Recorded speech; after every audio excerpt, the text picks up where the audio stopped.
Good morning. It's Wednesday, October 29th. The multi-front war in the Middle East is now 754 days old. I'm your host, Jonathan Schanzer. Welcome back yet again to the FDD Morning Brief. Well, you've all probably heard the term Pallywood. You know that when Hamas or other Palestinian terrorist groups stage an atrocity purportedly committed by Israel to generate sympathy for the Palestinian cause and stoke more disdain for Israel, well, it usually works. Now, Pallywood went over the top the other day with Hamas staging the recovery of a slain hostage. The Israeli public was just seething about this yesterday as I was watching the media, and I completely understand why. New depths of depravity. And for what? Psychological warfare? That's what it looks like. Just when you thought you'd seen all the terror group's dirty tricks, one more for the history books. Wow. Today's guest is Joseph Braude, the president of a terrific organization called the Center for Peace Communications. Joseph, who is fluent in Arabic as well as Hebrew and Farsi. Yes, he's an underachiever. He's overseen the production of some of these incredible videos that you've probably seen featuring brave Gazans speaking out against Hamas, despite the immense risks to their personal safety. So what's it really like living in Hamasistan? What are Hamas's tactics and goals post-ceasefire, according to Gazans? The answers to those questions and more are coming your way in just a few short minutes, right after I take this little detour. Let's unpack what happened yesterday in Gaza, because there was more to it than met the eye. It began when Israeli Prime Minister Benjamin Netanyahu rather suddenly ordered immediate and powerful strikes against Gaza. His words, not mine. Based on the headlines, it looked like Israel was about to violate Trump's ceasefire every which way but Sunday, and all hell was about to break loose again in the Middle East, except the ceasefire is still intact today. Donald Trump still appears to have Netanyahu's back, and as of now, little appears to have changed. So what gives? First, Netanyahu's response was provoked by Hamas, and that just didn't get adequate coverage. Shocker, right? Turns out Hamas attacked the IDF in southern Gaza and killed a soldier while injuring a few more. In other words, Bibi had every right to attack Hamas, but he brought additional heat upon himself by making more of the response than was necessary. Why would he do that? Because lately, Netanyahu has come under fire from his right flank for having his hands cuffed by Donald Trump. At least that's what his critics are saying. So Netanyahu made more of the attack for the benefit of his domestic audience. Don't get me wrong, Hamas took another beating yesterday, maybe 24 operatives killed, but this was not out of the ordinary. Sadly, just another day in the Gaza Strip. Here's the deal, folks. The war continues to boil. The news continues to hide behind the headlines. And in case I need to say it again, this isn't peace. Not yet, anyway. Now for your headlines. Headline one, the Israeli military has been busy. In the West Bank, Israeli forces eliminated 3 terrorists during a counterterrorism operation in a village called Kafr Qud. The operation was a joint effort between the IDF, Yamam counterterrorism forces, and the Shin Bet. During the raid, 3 operatives emerged from a cave, which is when Israeli snipers opened fire, killing 2 and wounding 1. The Israeli Air Force subsequently carried out an airstrike that killed a 3rd operative.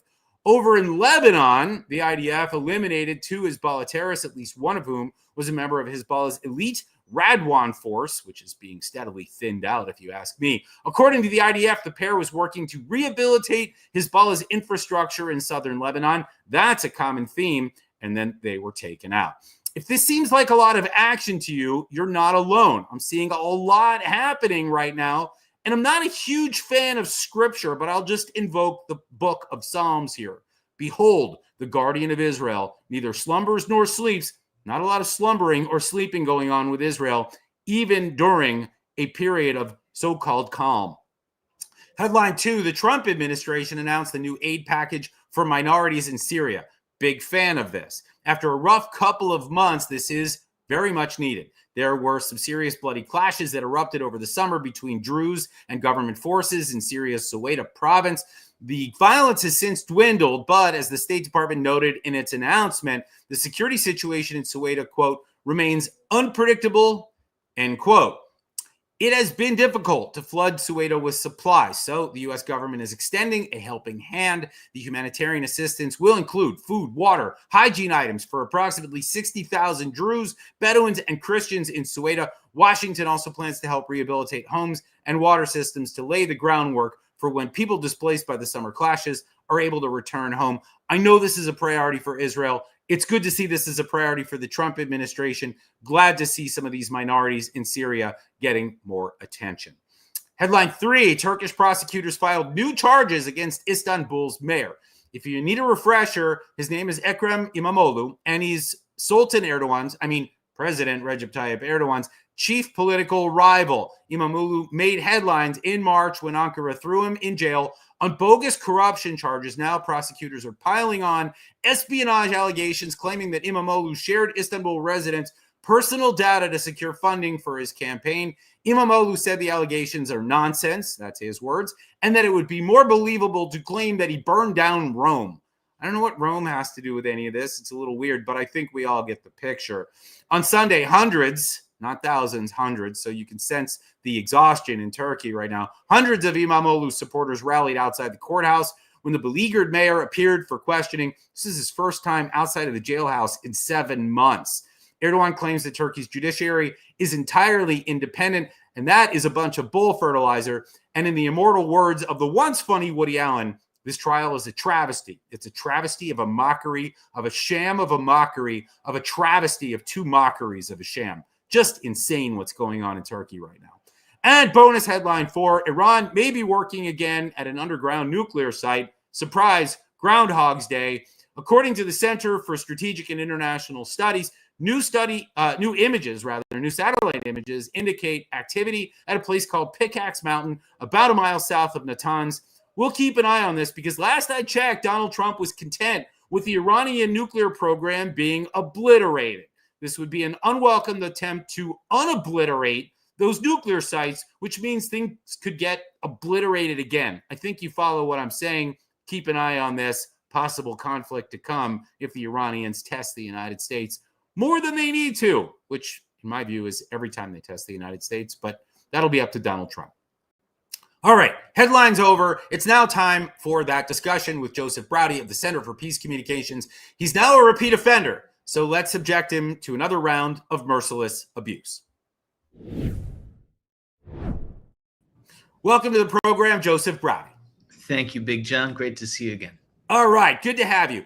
Let's start with the state of affairs in Gaza. Just lay out for us, where is Hamas? Where is the IDF? What is the yellow line? What does this map look like for the average schnook who doesn't follow the news every day? Yeah. So the yellow line is a line that was drawn as part of the ceasefire agreement.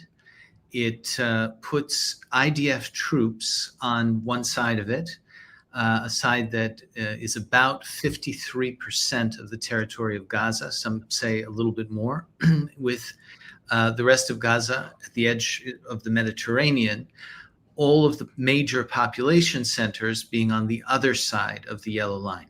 And so what you have within the yellow line, in addition to IDF troops, is 4 encampments of anti-Hamas Gazan fighting forces that have increasingly demonstrated their willingness and courage in confronting Hamas militarily. And the possibility that those enclaves of anti-Hamas Gazan militia dominance could become the basis of civil administration in portions of this side of the yellow line. You probably know that Jared Kushner made a statement that reconstruction would begin and only happen on the IDF side of the yellow line until the point when Hamas disarms. And so there is this emerging story of 2 Gazas. Some have likened it to the possibility that one would evolve in a sort of a West Berlin direction, another in an East Berlin direction. Obviously, any such analogy is limited, but the point is that Hamas is reasserting dominance on its side of the line. It's executing all perceived opponents of its ideology and rule, while Israel and its allies are preparing to create an alternative to Hamas's nihilistic style of rule on their side of the yellow line. And I got to say, I like the idea of creating an alternative. I want to talk to you about that. I like that we've got a tale of 2 cities. I think it's important that we have an alternative. But talk to us, if you would, for a minute about the clans and the families and the tribes that are pushing back against Hamas. I know you've been tracking these guys closely. It's been a granular project for you. I don't think a lot of people understand who these clans and tribes and families are. So enlighten us. Tell us who they are. Mhm. So the four militias that have come out publicly and openly as being, in a sense, aligned with Israel, they acknowledge different types of coordination and cooperation, are those of Yasser Abu Shabab in eastern Rafah. And he's the progenitor of a Bedouin clan, the Tarabin clan in the south, which straddles both sides of the border with the Egyptian Sinai. His cousins on the Egyptian side of the border have been fighting ISIS in cooperation with the Egyptian military and more quietly the IDF for some years. And he has the largest of the four fighting forces. Then as you move upwards within Gaza, you get to Hussam al-Astal, who was with the PA in Gaza before Hamas staged its violent coup. And has been something of a maverick ever since. He's a 50-year-old guy who created a fighting force. Further north, you have Rami Hillis and Ashraf al-Mansi. Essentially, John, Yasser Abu Shabab is ensconced deep within the IDF-held side of the Yellow Line, while the other three are on the front lines of that line. And all four of them are in a position to continue a sort of struggle against Hamas where IDF troops are no longer on the ground. And the really interesting example of that was about 3 weeks ago when the Mujahida clan fell under attack by Hamas. They fought back in cooperation with Hussam al-Astal's fighting force and IDF air support. It was a coordinated operation in which a Hamas attack was successfully routed by a kind of a coalition of clan, militia, and IDF air power that did not involve any Israeli military presence on the ground. And I think that worries Hamas a lot, because it means that a serious struggle could be mustered that does not require Israeli troops to actually be on the ground in their area. Yeah, I like this model. It reminds me a little bit of, the Northern Alliance in Afghanistan. We can date ourselves going back 25 years, 24 years, thinking about the post 9/11 U.S. Operations, where we're kind of leading from behind, if you will, in Afghanistan, and allowing some of the tribes and clans and militias to fight against the Taliban. You could also think about the surge that we saw in Iraq, where again, we're the awakening, if you will, of working with those that might be more inclined to support the United States. We did not succeed at the end of the day in either one of those, but tactically, at least in the beginning, we did pretty well, right? I mean, we ended up beating the bad guys, at least for a time. The question was how to secure the peace, which is, I think, really the big question, right? You can fight the bad guys and win for a time, but then you have to figure out how do you get to a good place, a place of equilibrium at the end of this. And I think that's what the Israelis, if you ask me, that's what they're going to have to struggle with. But let's talk about what happens on the other side of the yellow line, on the eastern side of the yellow line, right? You got this area that's 47% of Gaza. The vast majority of the population of Gaza right now is inside that yellow zone, or whatever we're calling it, right? So what's the process, or is there a process, or what could be the process for these clans and tribes to find a way out of Hamas-controlled areas and to begin to live in parts of Gaza that are currently under IDF control? Is there a process right now that we can point to that says, hey, you want to get out of Hamas-controlled territory, you want to get out of Hamasistan, here's the route. Mm-hmm. It's going to be protected. You come out and there will be no ramifications. My guess is, and this is, you mentioned East Berlin, West Berlin, you try to get across, and that fence, it's interesting, right? The fence on the one side, or the border, it's enforced by Israel because they don't want bad guys coming in. But on Hamas's side, they don't want good guys coming out. Right. So tell us a little bit about that dynamic. That's absolutely right. And it connects to a point you made before you asked the question about the importance of developing a civil structure within the IDF zone of influence that is viable and appealing to Gazans who are not themselves members of Hamas. We were involved in some efforts to begin to introduce new de-radicalized schools curricula and other stuff in Eastern Rafah that showed promise, and we've released video from those experiments. But doing all of that is part of what moves people on the other side of the line to want to vote with their feet and actually cross over. Because on the one hand, people are profoundly enraged at Hamas across Gaza today. They blame it for the tragedies that October 7th triggered within Gaza and the inevitable Israeli response. And on the other hand, however, it shouldn't be taken for granted that they're going to flee the Hamas areas for an Israeli-held area because of the number one fear, which is that this experiment will not last. And when it eventually shuts down, Hamas will wreak vengeance on anyone who voted with their feet and moved on the other direction. So part of the point here is that Israel, the United States, and all those that ally with their initiative need to signal a commitment to whatever reconstruction process they offer. Now, because things have been happening so quickly, I would say that preparations are at a little too junior a stage to actually concretize this new system. And so that's the biggest challenge, is actually developing a plan and broadcasting to Gazans that it's serious, it's viable, and there's a place and opportunity to work and opportunity to live safe and free of Hamas in those areas. Another challenge. It's a huge challenge, and I got to tell you, as I hear you talking, I'm reminded of the Maronites in Lebanon in the 1980s, right? And the Israelis have tried to work with allied forces. Then you see them give up, right?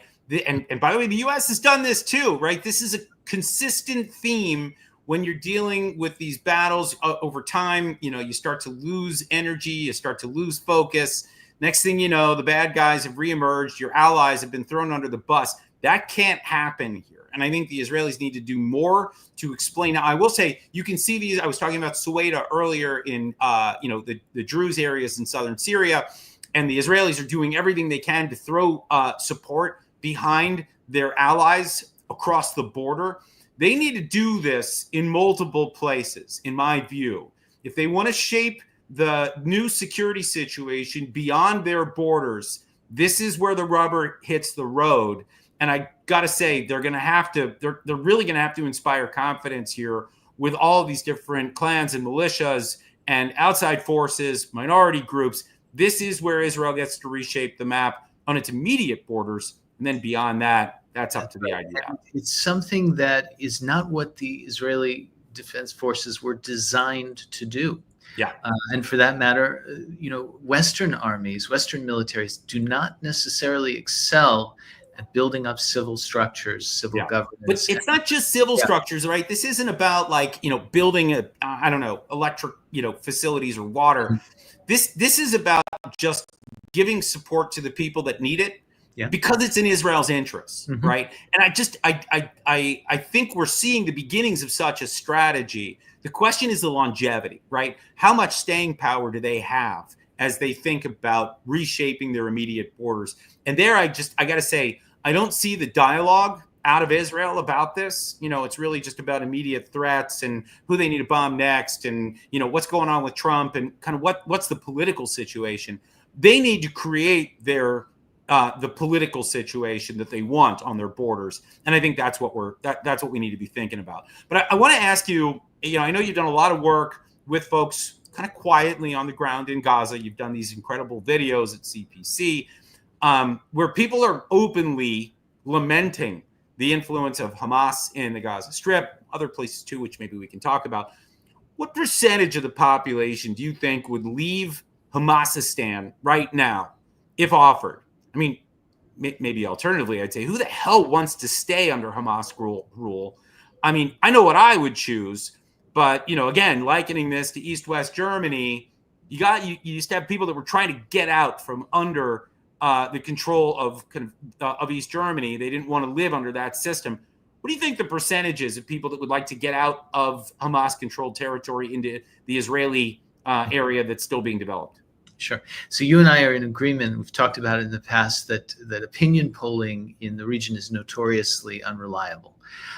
It is interesting, however, that quite recently there was a poll about a hypothetical referendum. Would you vote Hamas back into power in Gaza, in which fewer than 5% of Gazans were seen to be saying yes?